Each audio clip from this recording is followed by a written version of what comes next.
Sejam bem-vindos a mais um vídeo da Clínica Médica da Universidade Federal Fluminense. Meu nome é Letícia Spitz, sou monitora da disciplina, orientada pelo professor Ronaldo Gismondi. Também teremos a participação do monitor Bernardo Fumagalli. Antes de começarmos, quero alertar que este material é destinado exclusivamente para médicos e estudantes de medicina, não sendo seu uso permitido por profissionais de outras áreas. Hoje abordaremos um caso de anasarca, artrite e nefrite. Vamos então para o caso. Uma mulher de 30 anos apresenta dispneia progressiva aos esforços, edema de membros inferiores e dores articulares nos últimos 2 meses. As articulações mais acometidas são mãos e punhos, havendo edema, calor e rigidez matinal. Na história pregressa, nega comorbidades, não é tabagista nem etilista. Ao exame, a paciente está com quemose, hipocorada 1 cruz, edema de membros inferiores simétrico 3 cruzes, murmúrio vesicular reduzido na base direita com maciçez à percussão e egofonia, ausculta cardíaca normal e abdômen sem alterações. Frequência cardíaca de 100 batimentos por minuto, pressão arterial de 160 por 100 mm de mercúrio, frequência respiratória de 20 incursões respiratórias por minuto, oximetria de 95%. No momento do exame, as articulações estão normais e não há limitação funcional nem sequelas de deformidade. No exame de sangue, encontramos uma hemoglobina de 11 e um hematócrito de 33%, ambos reduzidos, e VCM de 86, caracterizando uma anemia normocítica. Com uma creatinina de 5,2 e ureia de 150, vemos que há uma azotemia proveniente de uma injúria renal. Um VHS aumentado de 120 indica atividade inflamatória importante. Além disso, vemos que há uma dislipidemia com colesterol total e triglicerídeos aumentados e HDL diminuído, e uma hipoalbuminemia. No EAS, podemos ver a presença de proteinúria nefrótica, hematúria, além de leucócitos e nitrito negativos. Vamos então montar nossa lista de problemas. A paciente apresenta dispneia progressiva aos esforços, edema de membros inferiores, síndrome de derrame pleural à direita e quemose, determinando um edema generalizado com acometimento de cavidade, ou seja, uma anasarca. Também há uma poliartrite periférica simétrica e taquicardia. A hipertensão, azotemia, proteinúria nefrótica, que consiste em uma proteinúria maior que 3,5 gramas por dia, hematúria, hipoalbuminemia e hiperlipidemia se unem em uma síndrome nefrítico-nefrótica. O VHS elevado aponta uma doença inflamatória. E, por fim, temos uma anemia normocítica normocrômica. Agora, vamos detalhar um pouco mais cada problema. A anasarca é aquele edema de distribuição generalizada e maciça envolvendo as cavidades serosas, que no caso da nossa paciente foi a cavidade pleural. Suas 3 principais etiologias são insuficiência cardíaca congestiva, doença hepática crônica avançada e doença renal, podendo esta última ser uma síndrome nefrítica, uma síndrome nefrótica ou uma insuficiência renal. Como a paciente apresenta azotemia, hipertensão arterial, proteinúria nefrótica, hematúria e hipoalbuminemia, nossa principal hipótese cai sobre uma etiologia renal. A ausência de alterações no exame cardíaco e de história prévia de infarto, doença valvar ou hipertensão arterial sistêmica reduzem as chances de causa cardíaca. Da mesma forma, a etiologia hepática tem menos peso porque não há ascite, icterícia ou estigmas de hepatopatia ao exame físico, como ginecomastia, eritema palmar, aranhas vasculares ou circulação colateral abdominal. Agora, vamos discutir a artrite. Primeiramente, é necessário termos um fluxograma em nossa cabeça para a caracterização desse problema clínico. É uma artrite ou uma artralgia? É realmente articular ou periarticular? Lembrando que dor à mobilização ativa e passiva, crepitação, deformidade articular são achados que nos indicam um acometimento articular de fato. E presença de derrame articular, edema, calor, rubor apontam para uma artrite. Depois, passamos para a próxima pergunta. É aguda ou crônica? Lembrando que o ponto de corte aqui é de 6 semanas. Quando maior que isso, é considerado crônica. Em seguida, qual o número de articulações acometidas?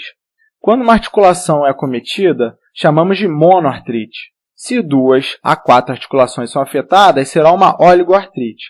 e quando maior ou igual a 5, caracteriza uma poliartrite. Na nossa paciente, todas as articulações metacarpofalangianas das mãos estavam acometidas, bem como as dos punhos, de forma bilateral, dessa forma totalizando 12 articulações.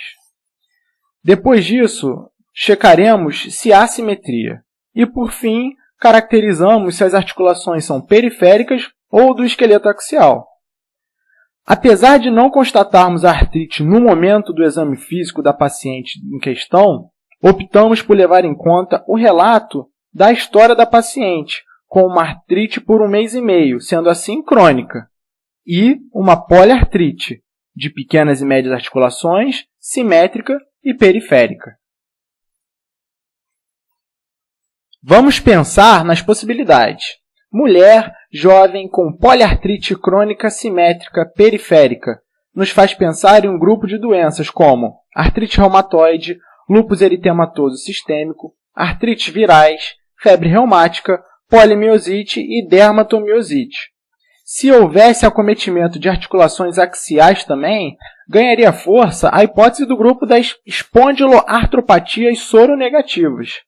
Artrite reativa, artrite enteropática e artrite psoriásica geralmente são oligoartrites com predomínio em membros inferiores, de forma assimétrica.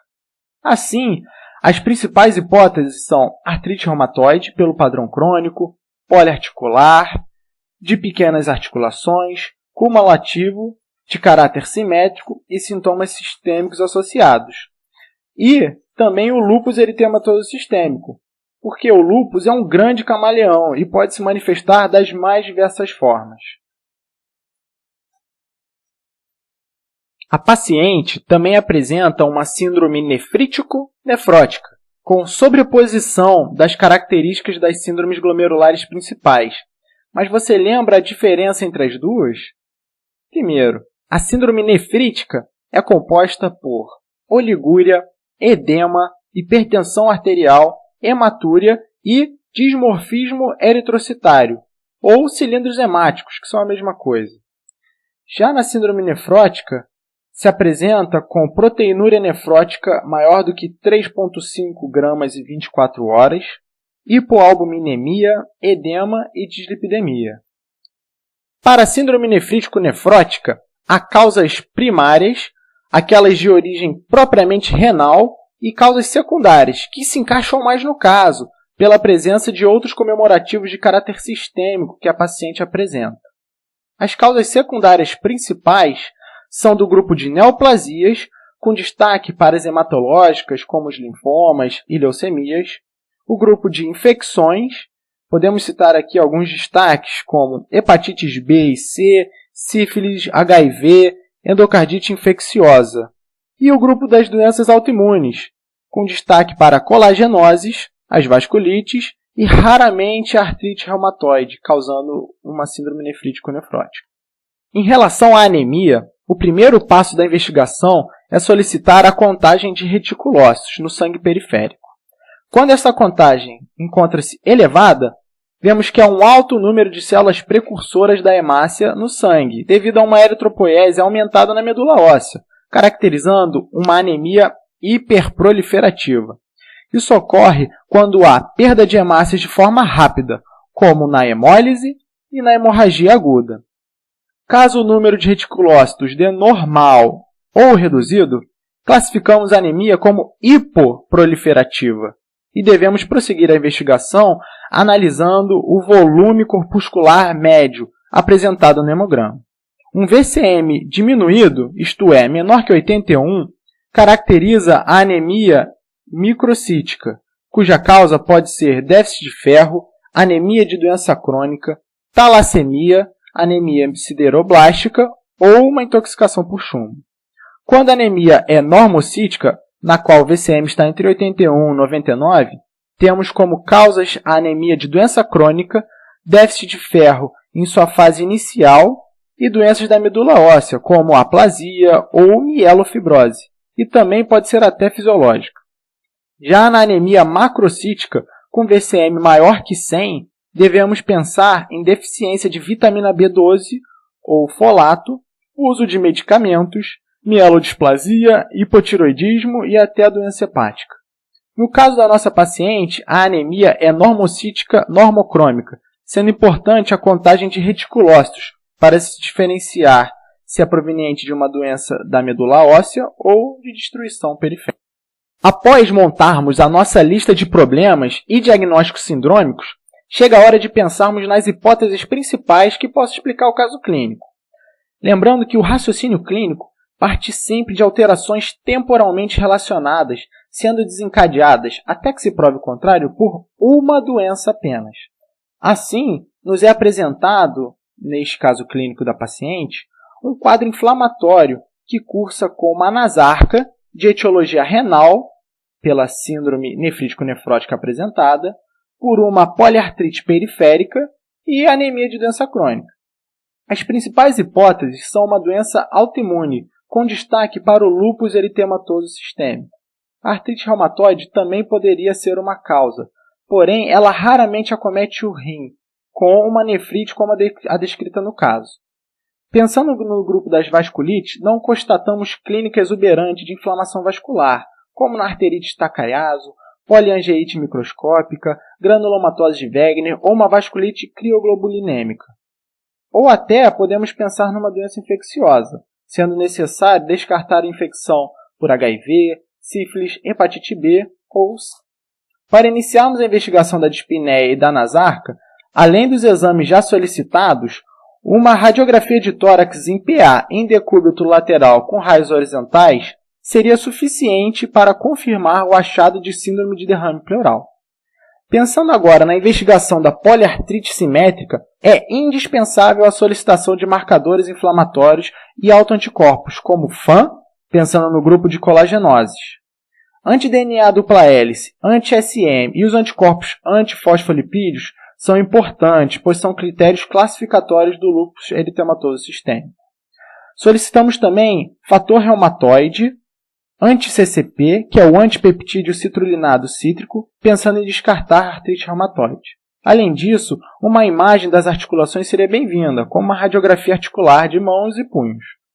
A abordagem da síndrome nefrítico-nefrótica incluirá, além do FAN, fator reumatoide e anti-CCP, dosagem do complemento sérico, o ANCA, que é o anticorpo anticitoplasma de neutrófilo, pensando em descartar as vasculites com síndrome pulmão-rim. Também será solicitado aqui VDRL e sorologias para hepatite B, C e HIV. Para investigar a questão da anemia, resta a contagem de reticulócitos e aqueles exames para descartar uma anemia hemolítica. Lembrando que a anemia hemolítica é um critério classificatório do lúpus, dentro do componente hematológico. Para isso, é solicitado LDH, que numa eventual hemólise se encontraria elevado, aptoglobina, que seria baixo, e bilirrubina total e frações, sendo que haveria um aumento da fração indireta no caso de hemólise. Neste caso, o FAN e o anti-DNA dupla hélice vieram positivos, e a paciente, além disso, tinha artrite não erosiva de 2 ou mais articulações. Havia derrame pleural e proteinúria maior ou igual a 500 mg por dia, satisfazendo 5 critérios classificatórios do SLICC de 2012, satisfazendo a condição de pelo menos um critério clínico e um imunológico. E foi assim fechado o diagnóstico de lúpus eritematoso sistêmico para a nossa paciente do caso apresentado. Como plano terapêutico, o uso da furosemida foi traçado com o intuito de reduzir a congestão sistêmica da paciente. Além disso, optamos pela pulsoterapia com metilprednisolona para tratamento da nefrite lúpica em atividade. Se a paciente apresentasse apenas artrite, não seria essa a nossa primeira escolha. Porém, a presença de nefrite nos impõe gravidade e urgência maiores no tratamento, e a artrite acaba sendo tratada automaticamente junto. Também é adicionada uma droga imunossupressora poupadora de corticoide, como a ciclofosfamida ou o micofenolato de mofetila, pensando no tratamento da nefrite também. Pessoal, esse foi o nosso podcast de um caso de anasarca, artrite e nefrite. Obrigado a todos pela atenção. Não deixem de curtir a página de Clínica Médica da Universidade Federal Fluminense no Facebook, além de se inscrever na página do YouTube. Em casos de dúvidas, sugestões ou críticas, sintam-se à vontade para entrar em contato através de nosso e-mail. Até a próxima!